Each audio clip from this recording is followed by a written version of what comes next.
में मरना है। 7 दिन में परीक्षित की मृत्यु है।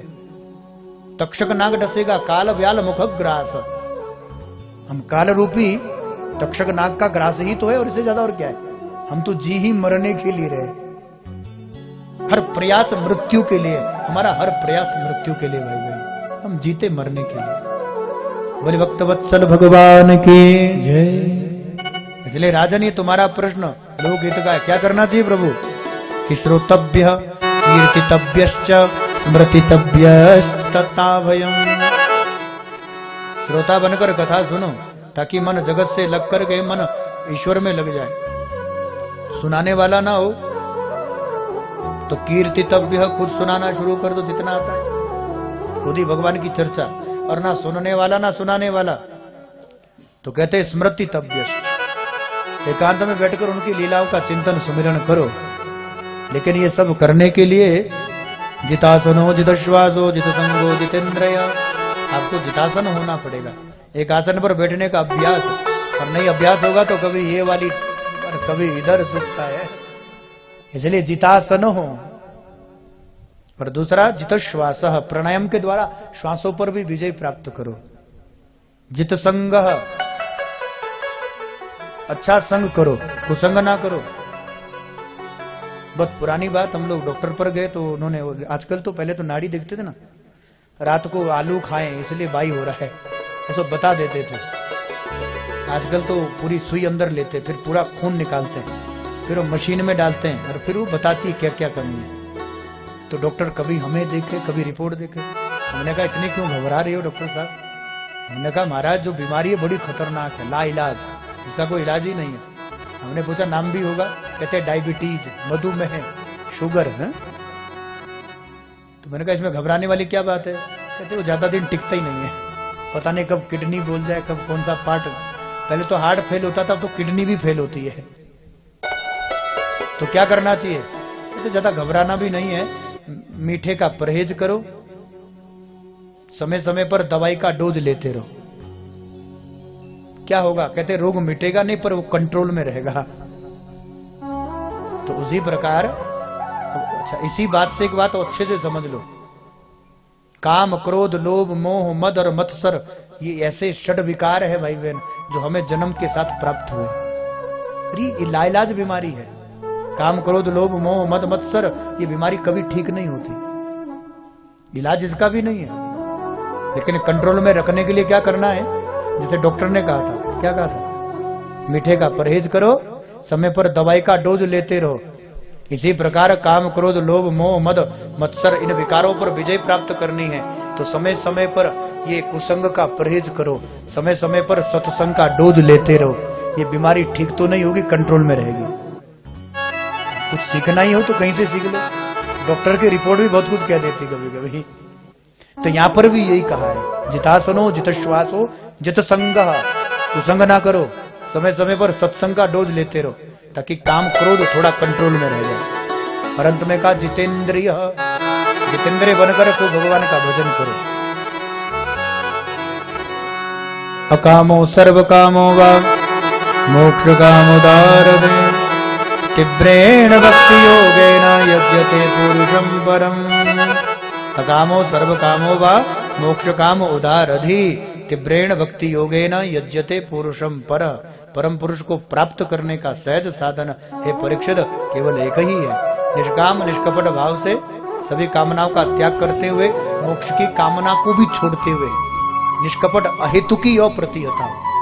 कभी शब्द आया था, सूत जी कह रहे थे, सौवे पुंसा परो धर्मा यतो भक्तिर दोक्षजे, अहेतुकी अप्रतिहता ययात्माम संप्रसीदता। तो इसी प्रकार अकामो सर्व कामो वा मोक्ष काम उदारधि, तीव्रेण भक्ति योगेन यज्यते पुरुषं पर। परम पुरुष को प्राप्त करने का एक ही साधन है, दूसरा कोई साधन नहीं है।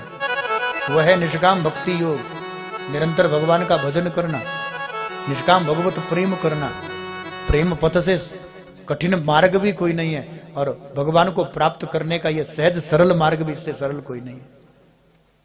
क्योंकि प्रेम का भूखा हूं मैं, प्रेम जग का सार है, प्रेम से भजता मुझे तो भव से बेड़ा पार है।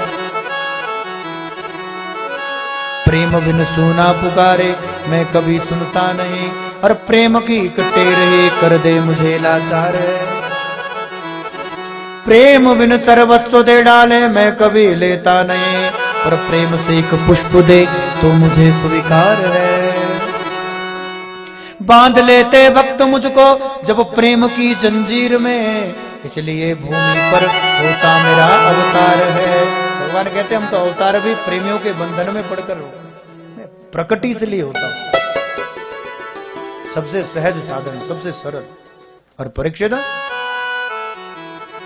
परमात्मा ने दो नेत्र दिए दर्शन के लिए, कान दिए कथा सुनने के लिए, मुख दिया गोविंद का गीत गाने के लिए, लेकिन कान कथा ना सुने, नेत्र दर्शन ना करें भगवान का, वाणी से गीत ना गावें, तो ये आंख आंख नहीं है, कान नहीं है, सर्प की बुम्बी के समान है। ये जीव है ना मुंह में, ये जीव नहीं है, ये दादुर की तरह है, बरसाती मेढक की तरह। जैसे बरसात में मेढक टरटराते खूब है, पर उनके टरटराने का कोई लाभ नहीं है, उसी प्रकार जो भगवान का भजन नहीं गाते, भगवान का कीर्तन नहीं करते, दिन भर बस चुगली निंदा इधर उधर की बातें करने में, तो उनकी जीव, उनका मुख भी उस दादुर की तरह है, बरसाती मेढक की तरह है।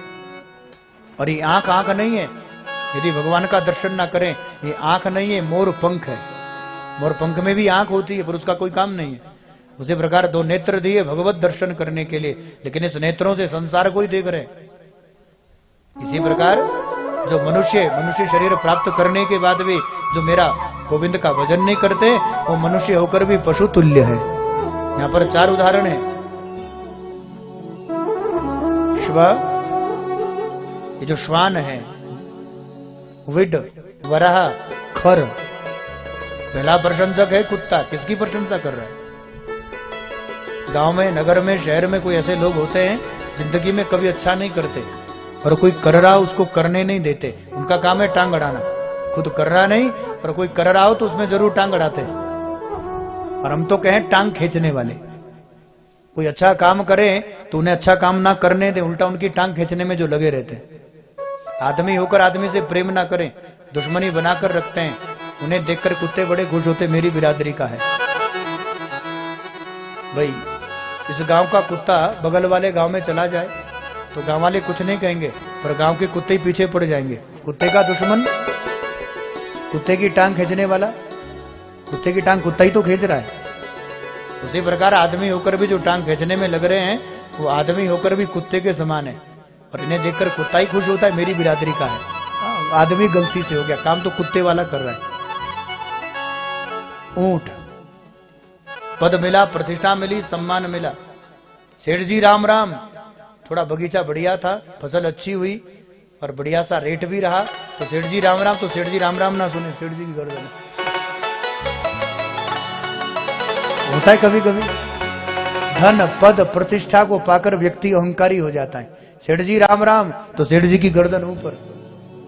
भगवान कहते हैं ये, इसे देखकर ऊंट खुश होता है। ऊंट कहता है ये मेरी बिरादरी का है, हम भी ऐसे ही चलते। ऊंट एक कदम आगे रखे तो गर्दन ऊपर है। तो जो अहंकार से चलता है, मनुष्य शरीर में आकर भी जिसको शरीर का अहंकार हो गया, धन पद प्रतिष्ठा का, उसे देखकर के ऊंट खुश होता है। फिर तीसरा प्रशंसक है बारह। बारह माने सुअर। अभी किन की प्रशंसा कर रहा है? आदमी है, लेकिन फिर भी वो खा लेता है जो पशु भी नहीं खाते। अभक्षण का भक्षण करता है, जो नहीं खाना चाहिए खाता है, जो नहीं पीना चाहिए उसे भी पीता है। होते ना। अलख निरंजन, वो सब, सबकी गिनती एक में ही है।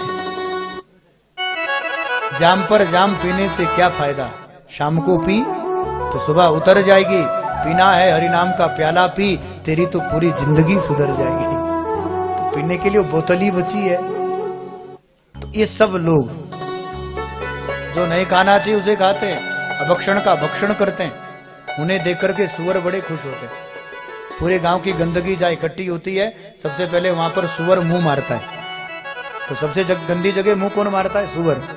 इसी प्रकार भगवान ने आदमी बनाया, इंसान बनाया, और फिर भी खाना पीना देखो तो ऐसा हो रहा है जैसे सुअर गंदगी में मुंह मारता है। आदमी होकर भी कुछ खा लेते हैं, अभक्षण का भक्षण कर लेते हैं, नहीं पीना चाहिए उसे पी लेते हैं। सुअर कहता है मेरी बिरादरी का है, जाति तो हमारी है।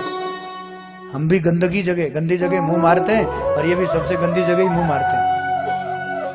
अच्छा ऐसे ना समझो, ऐसे समझो। एक पंडित जी थे, बहुत अच्छी कथा करते थे, बहुत अच्छे। अच्छा उनको भी आदत थी, वो होता ना, क्या कहते हैं उसे, तमाकू, जो उसमें चूना डालकर फिर तैयार होता। तो अग्रवाल जी रहते थे इस बगल में, उन्हें पता था कि वो 1 घंटा हो गया, पंडित जी को चाहिए, तो निकाल करके वो सब तमाकू और उसमें चूना लगाकर, और पंडित जी ऐसे पकड़ते थे उसको, कथाकार कैसे। ओ अच्छा, अब वो आ तो गया फिर